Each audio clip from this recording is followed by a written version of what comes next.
देखिए, हमारे साथ हैं दीपचंद शर्मा जी, जो कि भगवत गीता के राष्ट्रीय प्रचारक भी हैं, राष्ट्रीय के अंतर्राष्ट्रीय, जो कि भगवत गीता के अंतर्राष्ट्रीय प्रचारक भी हैं। आइए जानते हैं क्यों ज़रूरी है गीता को पढ़ना, गीता के अध्यायों को पढ़ना, गीता के बारे में जानना आखिर क्यों ज़रूरी है।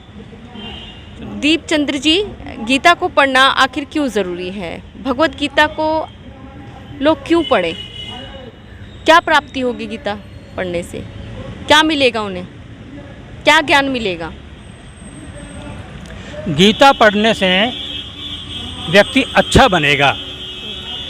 गीता में नीति की बातें हैं, चरित्र की बातें हैं, अनुशासन की बातें हैं। गीता पढ़ेगा वह व्यक्ति चरित्रवान बनेगा, अनुशासित बनेगा, कर्तव्यपरायण बनेगा। यदि हम केवल एक बात भी लें, गीता का बहुत प्रसिद्ध श्लोक है, कर्मण्येवाधिकारस्ते। ये एक श्लोक का चौथा ही अंश है, एक चरण है।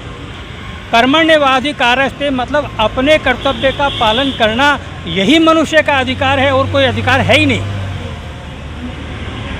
अच्छाई क्या है? अच्छाई एक ही है संसार में, अपने कर्तव्य का पालन करना। इसके अतिरिक्त जितनी बातें हैं वह सब बुराई है।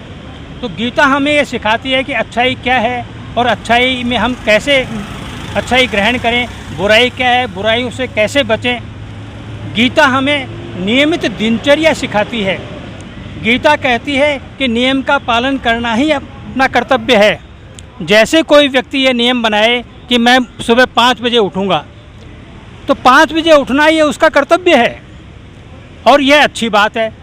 और यदि वो नहीं उठता है तो ये बुरी बात है।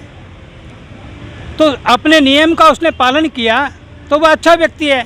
लेकिन केवल एक नियम नहीं, जीवन में कितने नियम हैं। तो सुबह उठने से लेकर के रात्रि सोने तक हम नियम का पालन करें।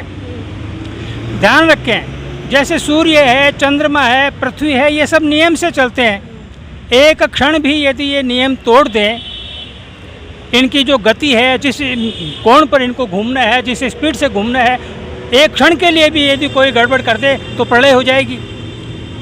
संसार में सारे लोग नियम से चलते हैं, केवल मनुष्य को छोड़ करके। मनुष्य को भगवान ने ये छूट दी कि यथेच्छसि तथा कुरु। तुझे मैं अच्छी से अच्छी बुद्धि दे दी है, अच्छी से अच्छी शक्ति दे दी है, तेरे जचे वैसा कर। वो उसका दुरुपयोग करने लग गया। खैर, मुख्य यह है कि सुबह से उठ लेकर के हम जो नियम बनाते हैं उसका पालन करें। हम जिस संस्था में काम करते हैं, जैसे विद्यार्थी है, विद्यालय में जाता है तो विद्यालय के नियमों का पालन करें। हम देश में रहते हैं तो देश के संविधान का, उसका जो नियम है उसका पालन करें। गीता के शब्दों को देखिए आप। 6ठे अध्याय के पहले श्लोक में भगवान ने कहा है, अनाश्रिता कर्म फलम कार्यम कर्म करोति है स सन्यासी च योगी च। सन्यासी कौन है, योगी कौन है? जो अपने कर्तव्य का पालन करता है। यानी सन्यासी से ऊपर कोई नहीं होता। राष्ट्रपति के सामने लोग और दंडवत प्रणाम नहीं करते, सन्यासी को भगवान की तरह मानते हैं, प्रणाम करते हैं। तो भगवान गीता में ये नहीं कहा कि जो ऐसे वस्त्र पहनता है वो सन्यासी है, या मंदिर में जाता है वो भगवान का भक्त है। जो अपने कर्तव्य का पालन करता है वो सन्यासी है और वही योगी है। नोट कर लीजिए जो भी सुनने वाले हैं, गीता के 6ठे अध्याय का पहला श्लोक, कार्यम कर्म करोति है। जो कार्य करना चाहिए नियमानुसार वह काम जो करता है, स सन्यासी च योगी च, वह सन्यासी है और वह योगी है। इसलिए मैं कहता हूँ, जिस देश में जिस वेश में परिवेश में रहो, नियम से काम नियम से काम नियम से काम करो। संसार में एक ही समस्या है, कानून बन जाते हैं, नियम बन जाते हैं, लेकिन नियम का पालन नहीं होता। गीता ये सिखाती है कि हर कीमत पर नियम का पालन करो।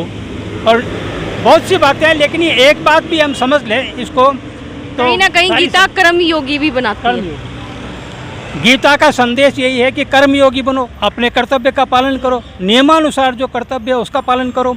अब कोई ये कहे कि मैं रोज़ सुबह उठ करके माता पिता को गाली दूंगा, पिटाई करूंगा, ये नियम बनाया पालन करता हूं, तो भाई ये नियम नहीं बना सकते। नियम बनाने का भी नियम होता है। आप ये नियम बना सकते हो कि रोज़ प्रतिदिन माता पिता को उठ करके प्रणाम करूंगा, उनका कहना मानूंगा, लेकिन ये नियम नहीं बना सकते कि मैं उनका कहना नहीं मानूंगा। तो गीता का संदेश यही है, कर्तव्य का पालन करो, कर्तव्य परायण बनो, नियम का पालन करो, अहंकार, काम, क्रोध, लोभ इनको छोड़ो, किसी से भी द्वेष मत करो, किसी भी प्राणी से। इस पर मुझे एक छोटी सी कहानी है।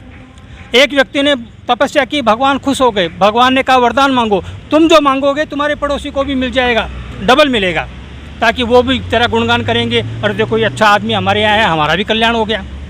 तो उसने कहा हे भगवान ऐसा करो, मेरी एक आंख फोड़ दो। भगवान ने कहा क्यों? तो पड़ोसी की दोनों फूटेगी, मज़ा आ जाएगा, मैं एक आंख से काम चला लूँगा। भगवान ने कहा तू मेरा भक्त नहीं है। जो किसी से द्वेष करता है वह है गुंडा है, बदमाश है, वह भगवान का भक्त नहीं हो सकता।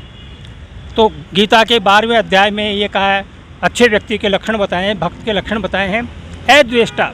वैसे गीता में 700 श्लोक हैं और 18 अध्याय हैं। सबसे छोटा अध्याय है 12वां अध्याय, इसमें 20 श्लोक है।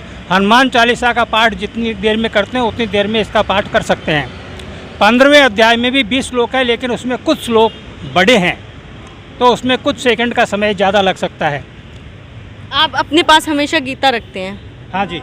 क्यों आप मतलब आप प्रचारक तो हैं ही और साथ में गीता भी रखते हैं? तो ये गीता मैं अपनी जेब में रखता हूँ। गीता के बारे में ऐसा कहा है कि कोई व्यक्ति मरने वाला उसके सिरहाने गीता है तो भी उसका मोक्ष हो जाता है। गीता पढ़ने वाले को यदि कोई देख ले तो उसका भी मोक्ष हो जाता है। किसी की लाश जा रही है, चिता जल रही है, उसको भी यदि गीता पढ़ने वाला व्यक्ति देख लेता है तो उसका भी मोक्ष हो जाता है। ऐसा गीता का महत्व पुराणों में बताया गया है। मैं हर समय गीता रखता हूँ और पूरे देश में घूम घूम करके मैंने 1000 से अधिक विद्यालयों में लगभग 10 लाख बच्चों को गीता के श्लोक कंठस्थ करवाए हैं। आपकी बेटी भी शायद कंठस्थ है? हाँ, मेरी बेटी 5 वर्ष की थी तभी उसने गीता कंठस्थ कर ली, पूरे 700 श्लोक। और उसकी बहन को भी गीता कंठस्थ है, उसके भाई को भी गीता कंठस्थ है, उसके पिता को यानी मुझे भी गीता कंठस्थ है। जगत गुरु शंकराचार्य जी और स्वामी राम सुखदास जी महाराज ये सब कहते हैं कि संसार में ऐसा एक ही परिवार है, गीता बहुत लोगों को कंठस्थ है, लेकिन सबको कंठस्थ हो और इतनी कम उम्र में कंठस्थ हो, तो इसको मैं भगवान की कृपा ही मानता हूँ। और बड़े बड़े लोगों ने, लोकसभा अध्यक्ष ने, पूर्व राष्ट्रपति भैरू सिंह जी ने, राज्यपाल, मुख्यमंत्री और कितने संस्थाओं ने मेरे बच्चों को और सम्मानित किया है। संदेश देना चाहेंगे, क्या कहना चाहेंगे लोगों से गीता के बारे में? गीता के बारे में मैं तो मुख्य संदेश यही देता हूँ, बार बार ये कहता हूँ कि सारे संसार में चाहे व्यक्ति हो, संस्था हो, एक ही समस्या है कि नियम बन जाते उसका पालन नहीं होता। इसलिए नियमित दिनचर्या अपनाओ, संस्थाओं के, सरकारों के, उनके नियम का भी पालन करो, लेकिन अपने कल्याण के लिए खुद नियम बनाओ। और सुबह उठने से लेकर के रात्रि सोने तक जितना आप नियमित दिनचर्या होगी उतना ही आपका कल्याण होगा और आपके बच्चों को एक अच्छे संस्कार मिलेंगे। गीता रोज़ पढ़नी चाहिए। और लोकमान्य तिलक ने गीता जब लिखी जेल में तो उन्होंने कहा कि बूढ़े लोग हैं वो खुद नहीं पढ़े, बच्चों से सुने, तो उससे बच्चों का भी पढ़ना हो जाएगा, उनका भी हो जाएगा। श्रीमद् भगवत गीता जो है, आप ये समझें कि इसका धर्म से कोई संबंध नहीं है, ये ज्ञान है, ये कर्तव्य पालन करना सिखाती है। इसलिए मैं सब लोगों को कहूँगा, चाहे किसी भी जाति को, मुसलमान हो, ईसाई हो, सबको गीता पढ़नी चाहिए। और मुसलमानों ने भी गीता पढ़ी है। अपने राष्ट्रपति जी थे APJ अब्दुल कलाम, वो हमेशा गीता साथ रखते थे। मैं मेरे बच्चों को भी मैंने बाइबल की सारी परीक्षाएं दिलाई है, उनको कुरान भी पढ़ाई है और भी कुरान भी पढ़ाया है, बाइबल की सभी परीक्षाएं दिलवाई है। तो इसमें धर्म से नहीं जोड़ना चाहिए, उसमें जो अच्छी बात है उसको ग्रहण करना चाहिए।